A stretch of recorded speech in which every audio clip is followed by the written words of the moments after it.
Hello and welcome to Always Bored, Never Boring. Halloween fast approaches.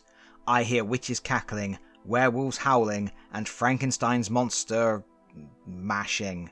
It must be time for a spooky Halloween spectacular. Or as close as we get to such a thing here at Always Bored, Never Boring. To be honest, when I was deciding what I should do for a Halloween special, I had quite a few options.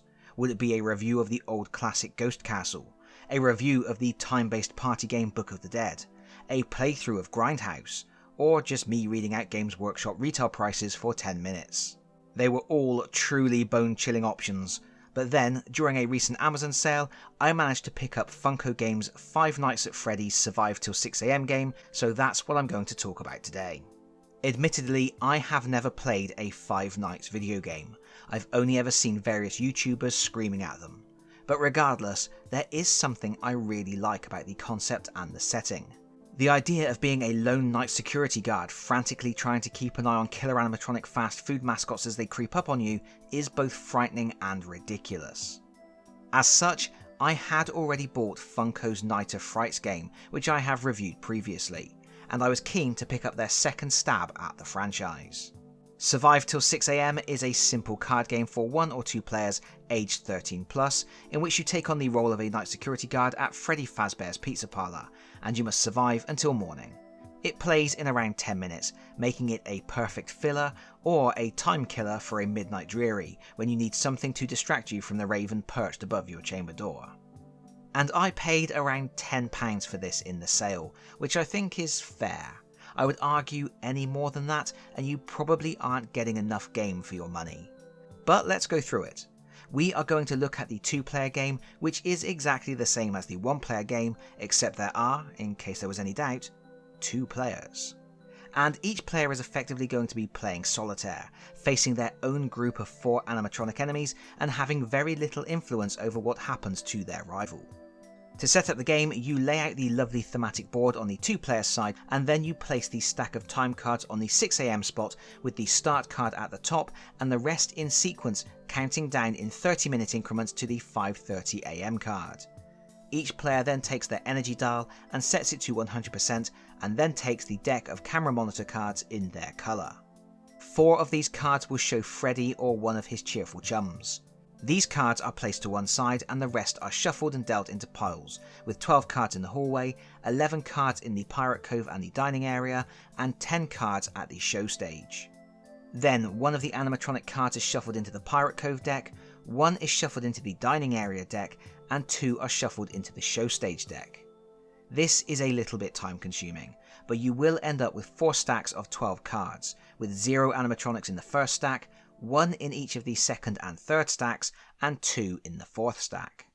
And your ultimate aim is simple. Make sure none of those animatronics make it into the office. If that happens at any point, you immediately lose. And in a 2-player game, your opponent wins by default, even if it isn't 6am. At the start of each turn, you discard the top card from the time deck. If you discard the last card, you have made it to 6am and survived the night. Congratulations. If this happens in a 2-player game, the player with the most energy remaining on their dial wins.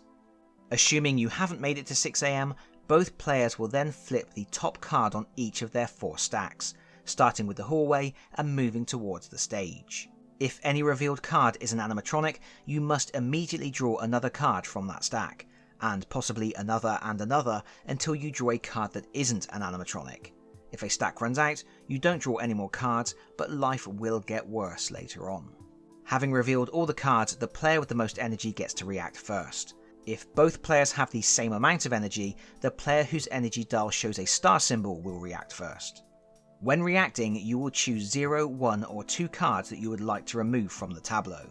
This is not as simple a decision as it may at first appear. There are very few good cards, so most of the cards you will want to react to, but you can only react to a maximum of 2. Furthermore, reacting to more cards will cost you more energy, and you have precious little to make it through the night as it is.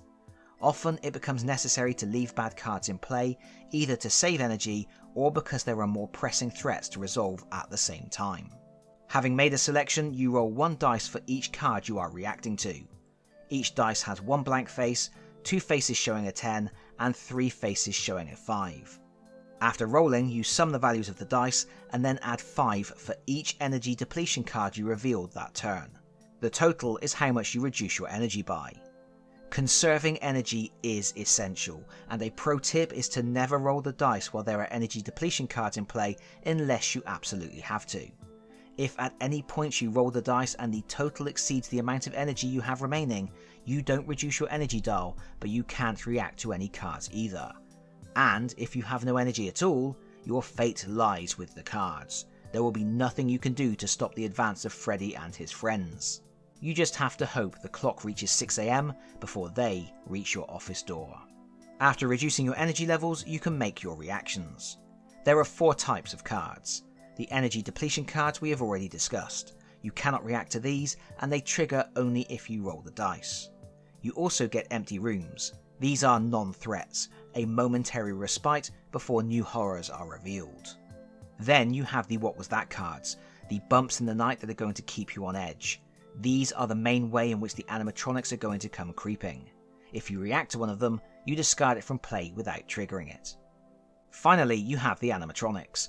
If you react to one of these, you shut the door, shuffling that card back into its current stack. After both players have reacted, you move on to the resolve phase, where both players will act in the same order as they did during the react phase. This is the point where the bad stuff happens.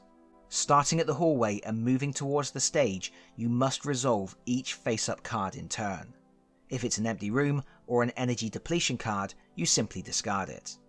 If it's an animatronic, you add that animatronic to the card stack in the adjacent location that is closer to your office, and then you shuffle that stack.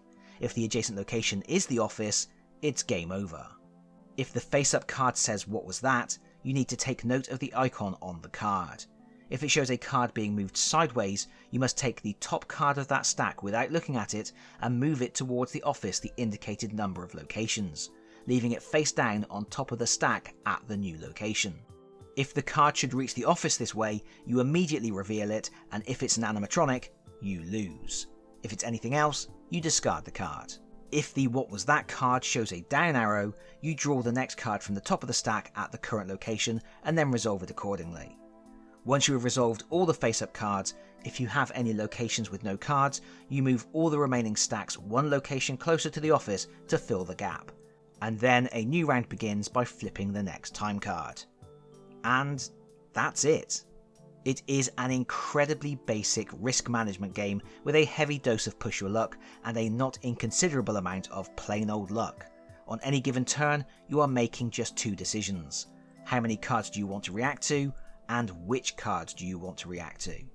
But those decision points are not without merit. There is some strategy to consider. For example, it's easy to ignore cards drawn in the hallway early on in the game because there are no animatronics in that location.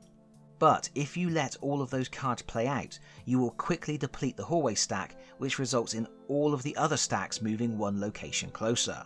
Conversely, sometimes you will want to leave the what was that cards that will move cards closer to your office, because it will prevent gaps opening up at other locations, or may help to bury a known animatronic beneath other potentially safer cards. Even so, eventually your fate will be in the hands of Lady Luck, or the hooks of a fox with an eye patch.